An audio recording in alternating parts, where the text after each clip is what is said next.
Welcome, everybody. You're back again, riding the sales pipeline. Grab your surfboard and catch a wave as we bring Matt Hines online and find out where he's surfing from today. How are we doing, Paul? Oh, I'm just harried and crazy here today. We've just had one show after another here. Well, that's good. I know you guys are doing great work on the Lead Network, and excited to be part of it here with Sales Pipeline Radio. We are at the beginning here of December 1st, last month of the year. Welcome to the holiday season. I can't believe the year's gone by this fast. Really? It certainly has. And thanks everyone so much for joining us. Pleasure to have everyone who's joining us live on Sales Pipeline Radio. We're live every week at Thursdays at 2:30 Eastern, 11:30 Pacific. If you're listening to us via the podcast on Google Play or iTunes Store, welcome. Thanks very much for joining us. And if you're just tuning in on demand from SalesPipelineRadio.com, really pleasure to have you here as well.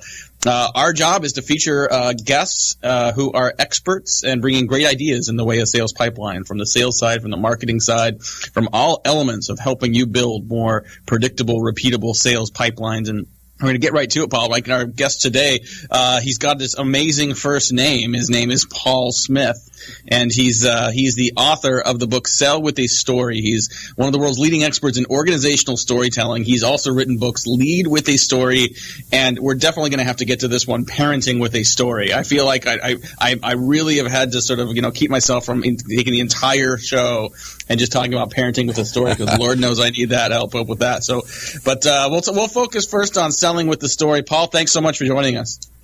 Oh, you're very welcome. It's good to be here.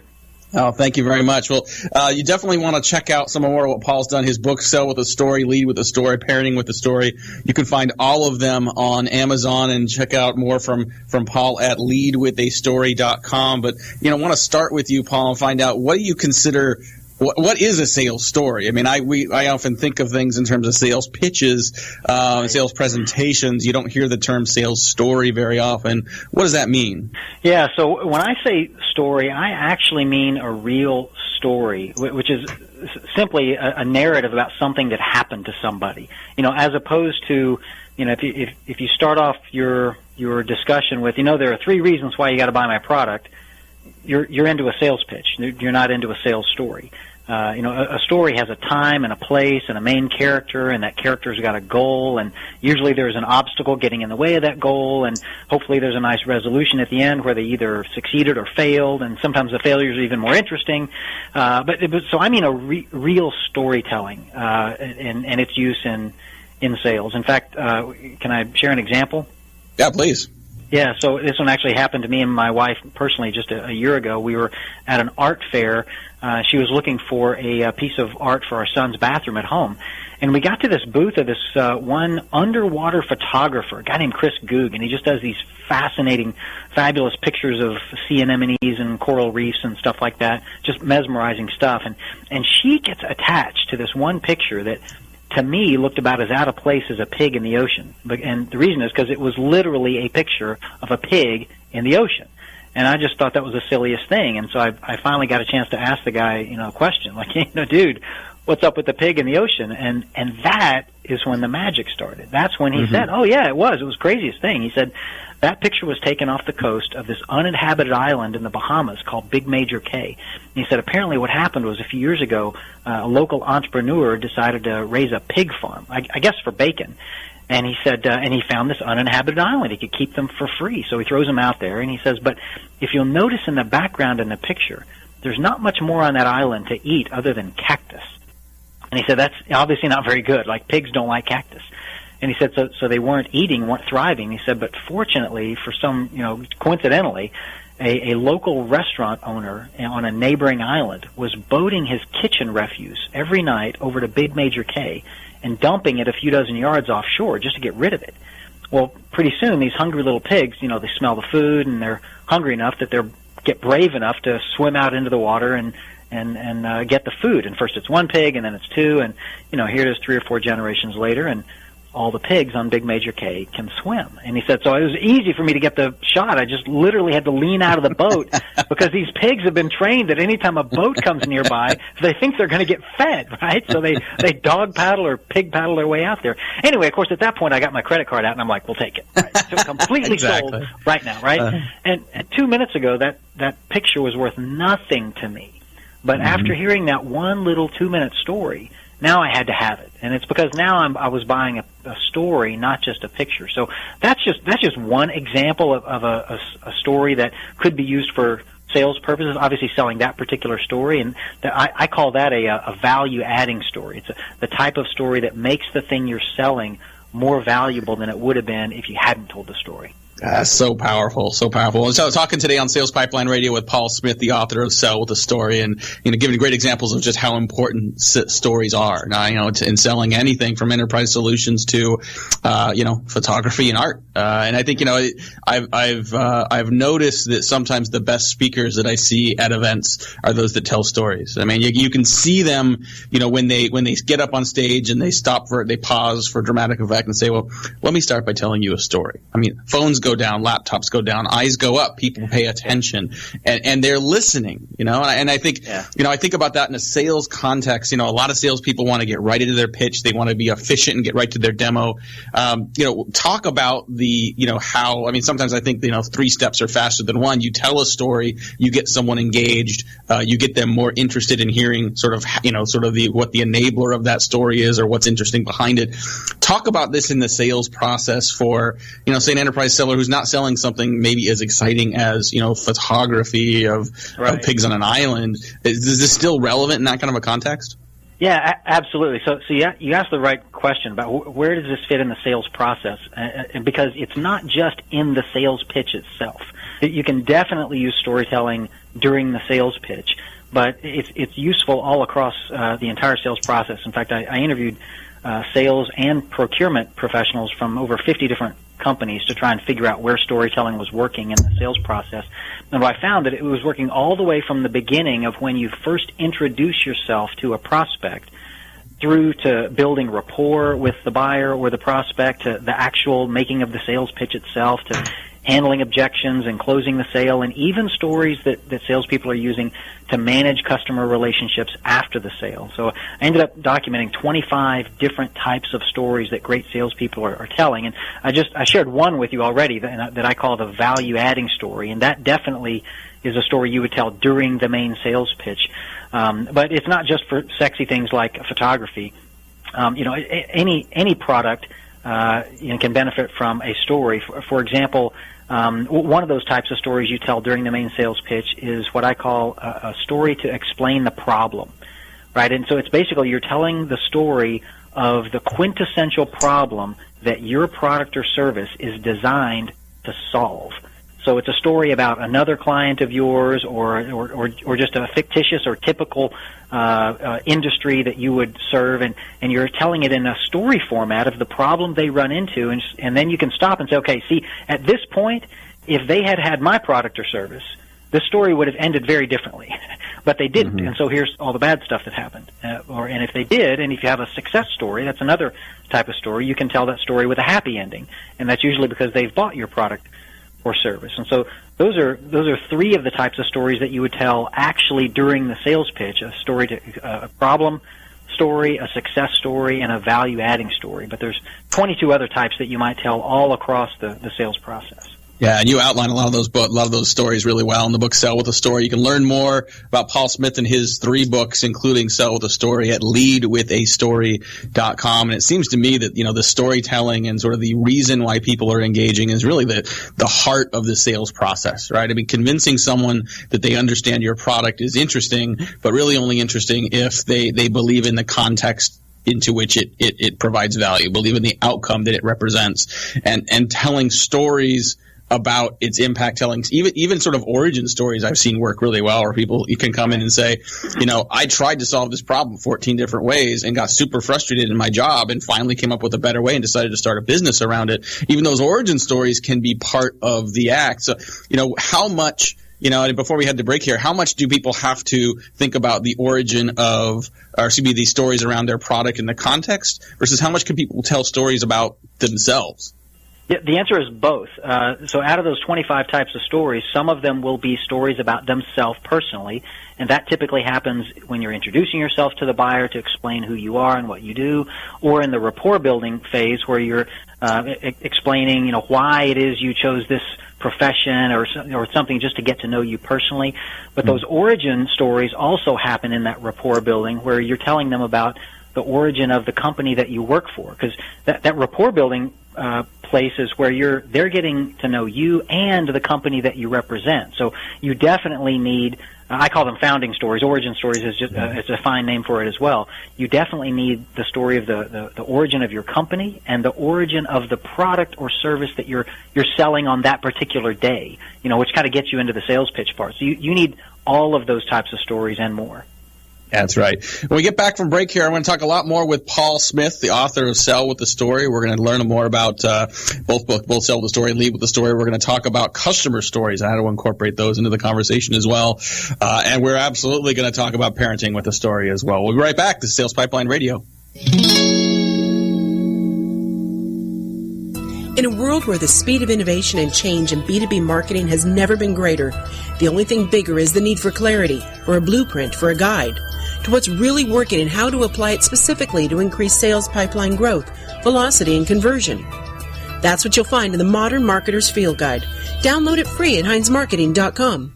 With Matt Heinz' new book, Full Funnel Marketing, learn how this expanded role for modern B2B marketing organizations is transforming how the function is viewed, prioritized, and funded, converting marketing from a cost center to a strategic profit center in companies big and small across all industries. Full Funnel Marketing is your guide to transforming your role, your team, and your business with a full funnel marketing approach. You'll find specific tactical and pragmatic approaches to every facet of modern marketing success, including helping your buyers challenge the status quo and engage, establishing need and urgency to accelerate sales pipeline velocity, coordinating sales and marketing activity to close more deals in less time, accelerating the pace, volume, and conversion of qualified sales opportunities, and much more. Download your free copy of Full Funnel Marketing at HeinzMarketing.com. That's HEINZ Marketing.com. All right, let's keep the wave rolling here and bring back in Matt and his guest. And to keep telling stories. Paul, you made the comment earlier that, I think podcasts are a nice channel to be able to tell stories. Right? They really are. It's long-form storytelling. You get a chance to tell more than a soundbite. Yeah, and I think also, the idea of taking this out of the written word. I mean, there's all of this. I mean, look, we will have a summary of this transcript up on our website at HeinzMarketing.com, and it's a pretty efficient way of getting this information. But hearing someone tell a story, hearing the passion and emotion that then is in their voices, they tell that can be a really compelling way of sort of really internalizing that message as well. Excited to have you all here at Sales Pipeline Radio. If you want to hear more from our conversation with Paul and want to hear it again, maybe share it with your colleagues, you can definitely check that out starting next week at SalesPipelineRadio.com, as well as all of our past episodes and past guests. Coming up next week on Sales Pipeline Radio, we have Jessica Fulis, who is the field marketing manager for Demandbase. We're going to be talking about account-based marketing specifically.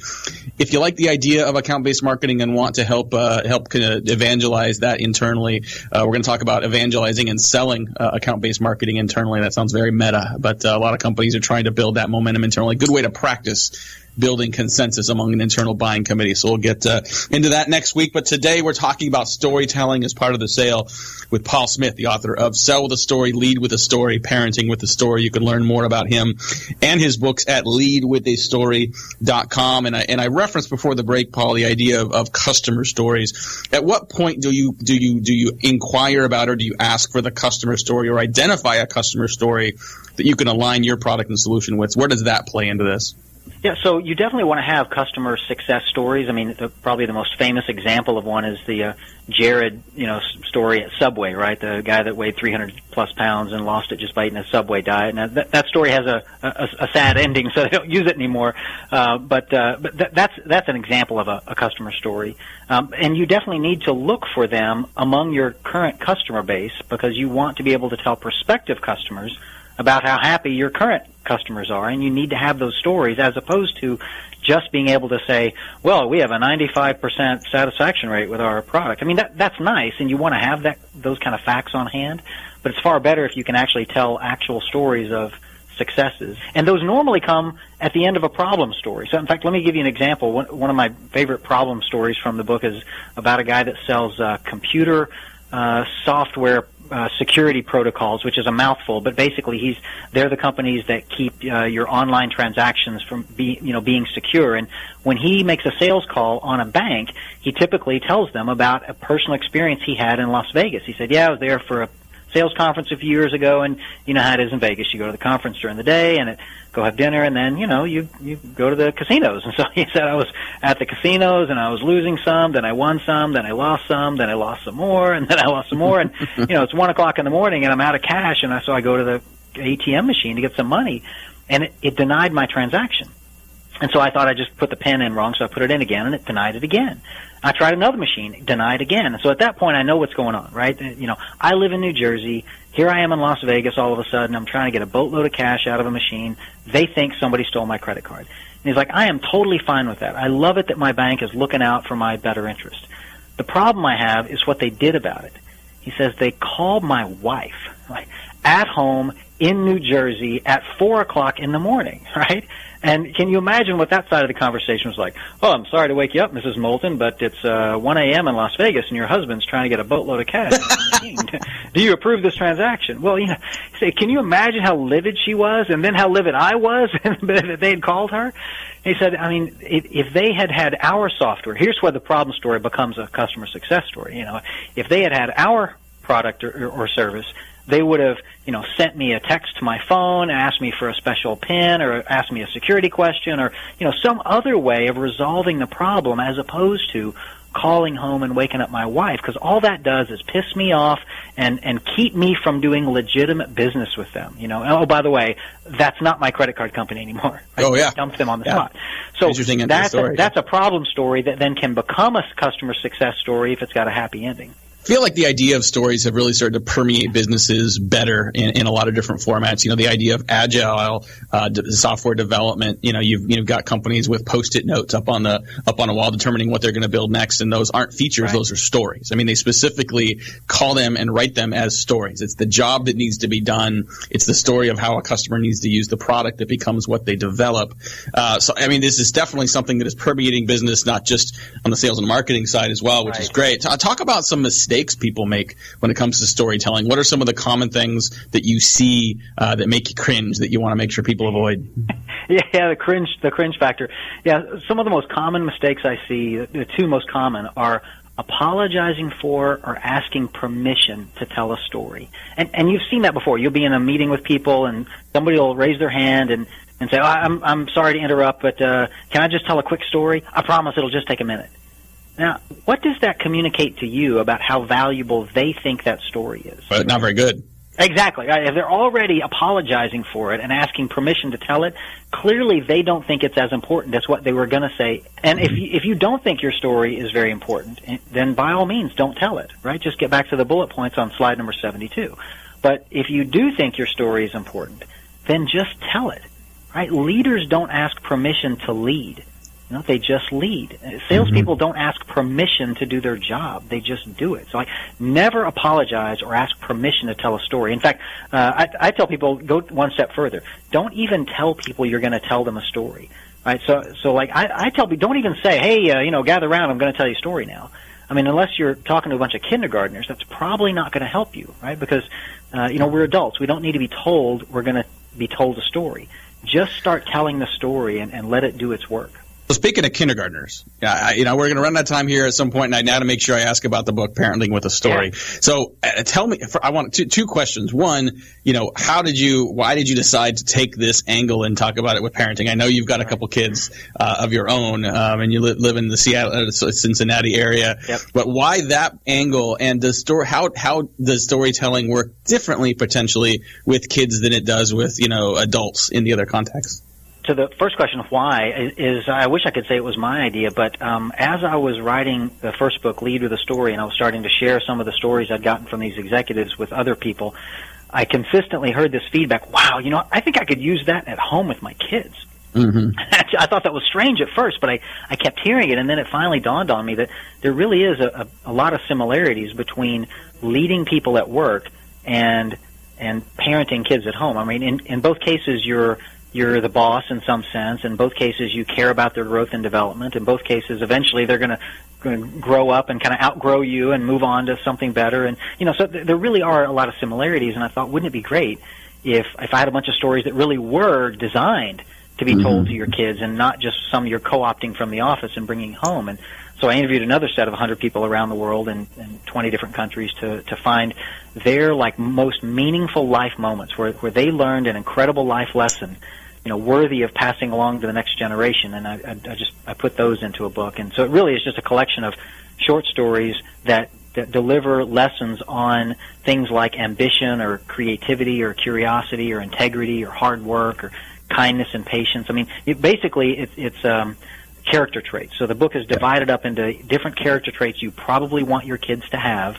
And then if you're struggling with any particular one, turn to that chapter, and you're going to have 5 or 6 great stories, true stories about somebody where they learned a lesson about that the hard way. I think about, a lot of business books that I read that, they might be 300, 350 pages long, and they have a particular point, and sometimes that point is not that long of a point. You can tell it maybe in a page. Yeah. And sometimes you'll see the executive summaries, right? Like that you see on the airplanes that you can subscribe to, and those really get the gist of the message. But I don't know if this is just me or if this is with others, but I find the difference between the 2-page version and the 300-page version is stories. I mean, for those books that are written well, it's the stories and the context and the examples that bring it to life. And I find that I understand and internalize and can leverage the message and the gist of the book better if I also have understood those stories. Is that part of the difference? Is that something that people see as well?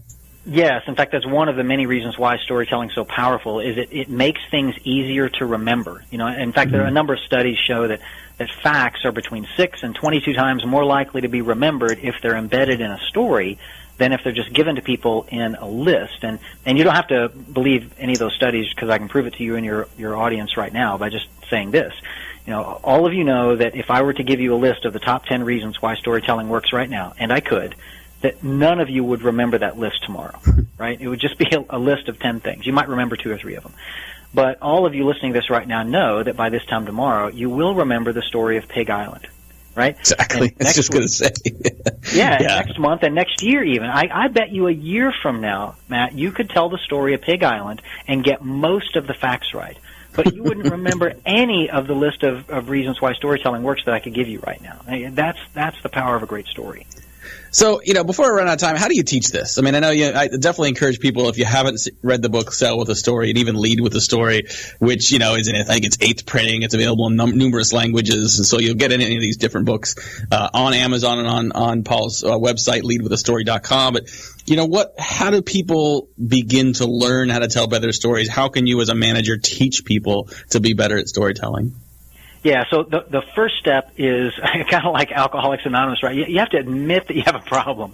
And that problem is you're not a very good storyteller. And most people, I think, assume that storytelling is either something you're born with or you'll never be good at. And it's just not. It's like any other talent or skill, like music or art. Like, sure, there are people who are natural-born musicians, and me, for example, I am not. But if I wanted to learn to play the guitar, I bet if I took lessons for 6 months, I could learn to play a guitar. Now, I'm never going to be great at it because I don't have that natural aptitude, but I could get pretty good. And I think storytelling is the same way. If you don't think you're naturally good at it, and most of us aren't, then learn how. I mean, read a book, come to a training class on it. That's why I do what I do for a living, and lots of other people do it as well, and there are other books written on it as well. But you have to recognize that it's a legitimate skill, like marketing or sales or finance or accounting or any other legitimate business skill, leadership.